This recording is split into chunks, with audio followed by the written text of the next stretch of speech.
रामगढ़ में समुंदर के किनारे एक बड़ा सा जंगल था। वहाँ बहुत सारे नाग नागिन रहते थे। उसी जंगल में प्रथा नाम की एक नागिन रहती थी। प्रथा बहुत सुंदर और दिल की बहुत अच्छी थी।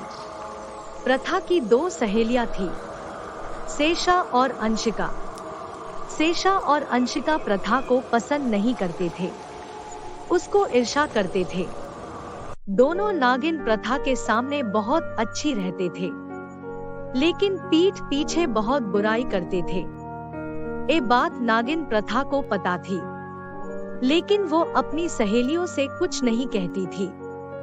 मेरी कोई ऐसी सहेली हो जो मुझसे सच्ची दोस्ती करे और मुझ पर भरोसा करे।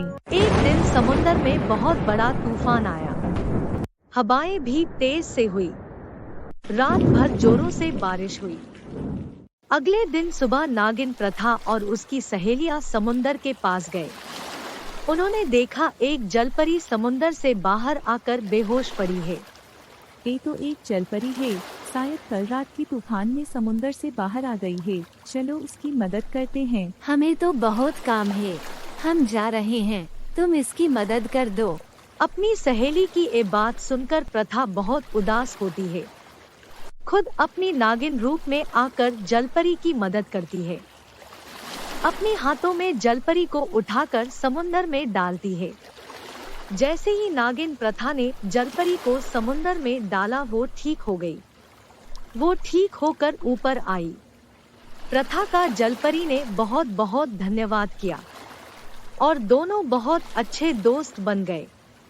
प्रथा रोज जलपरी से मिलने समुंदर के पास आती थी। दोनों खूब सारी बातें करते थे। देखते देखते दोनों के बीच दोस्ती गहरी होती गई। एक दिन प्रथा और जलपरी बातें कर रहे थे। मुझे ना एक बार समुंदर की गहराई में जाकर देखना है कि समुंदर के जीव कैसे रहते हैं। हाँ, मुझे भी पृथ्वी घूमना बहुत मन कर रही है। क्यों ना तुम मुझे पृथ्वी घुमा लाओ और मैं तुम्हें समुंदर की सैर कराती हूँ। प्रथा ने अपनी शक्ति से जलपरी को पूरा इंसान जैसा बना दिया। सारे जंगल की सैर कराई। दोनों ने पूरे दिन जंगल में मजा किए और अपनी दोस्तों से भी नागिन प्रथा ने जलपरी को मिलाया। ये देखकर प्रथा के दोस्त सेशा और अंशिका और भी ईर्ष्या करने लगे।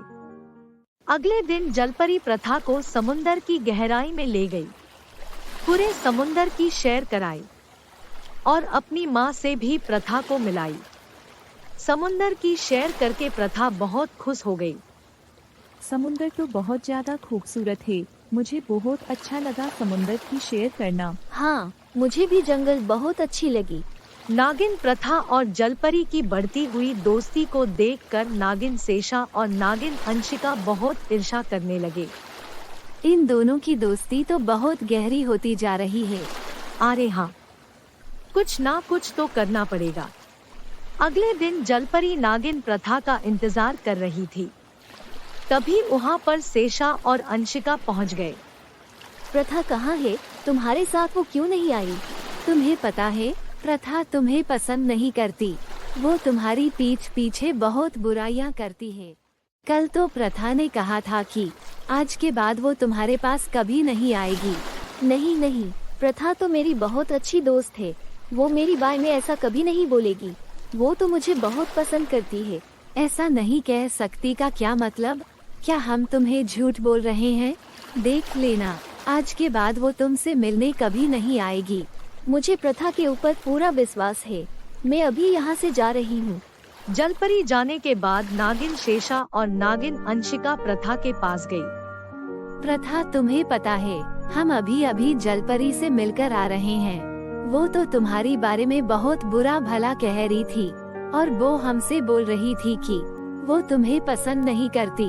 हाँ, वो तो बोल रही थी कि वो तुम्हारी शक्ल देखना नहीं चाहती। तुम उसके पास मत जाना। तुम दोनों मेरी दोस्त हो और जलपरी भी मेरी बहुत अच्छी दोस्त है। मैं तुम्हें भी जानती हूँ और जलपरी को भी बहुत अच्छी तरह जानती हूँ। वो मेरे बारे में ऐसा कुछ नहीं कहेगी। मुझे उस पर पूरा विश्वास है। और रही बात शकल ना देखने की, जलपरी मेरी दोस्त है, अगर वो मुझसे नाराज है तो मैं उसे मना लूंगी। तुम दोनों चिंता मत करना। तुम कहाँ जा रही हो? देख लेना वो नहीं आएगी। कहा ना, तुम दोनों चिंता मत करो। प्रथा समुंदर की किनारे जाकर जलपरी को ढूंढने लगी। तभी जलपरी समुंदर से ऊपर आई। दोनों एक दूसरे को देखकर बहुत खुश हुए। दोनों ने एक दूसरे का हाथ पकड़ा। मैं जानती थी तुम मेरे बारे में गलत नहीं बोलोगी।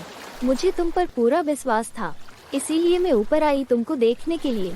मुझे भी तुम पर पूरा विश्वास था, इसीलिए मैं तुम्हारी इंतजार कर रही थी। वो दोनों तो बहुत बुरे हैं, उन दोनों को तो सबक सिखाना पड़ेगा।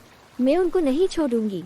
नहीं नहीं, वो दोनों तो अभी नादान है, आगे चलकर खुद समझ जाएंगे कि सच्ची दोस्ती क्या होती है। उसी वक्त नागिन शेषा और नागिन अंशिका प्रथा और जलपरी की बातें सुन रहे थे। नागिन प्रथा का अच्छाई देखकर दोनों शर्मिंदा हुए। दोनों ने प्रथा और जलपरी से माफी मांगे। प्रथा और जलपरी ने उन दोनों को माफ कर दिया। उसके बाद सारे दोस्त मिलकर हंसी खुशी रहने लगे।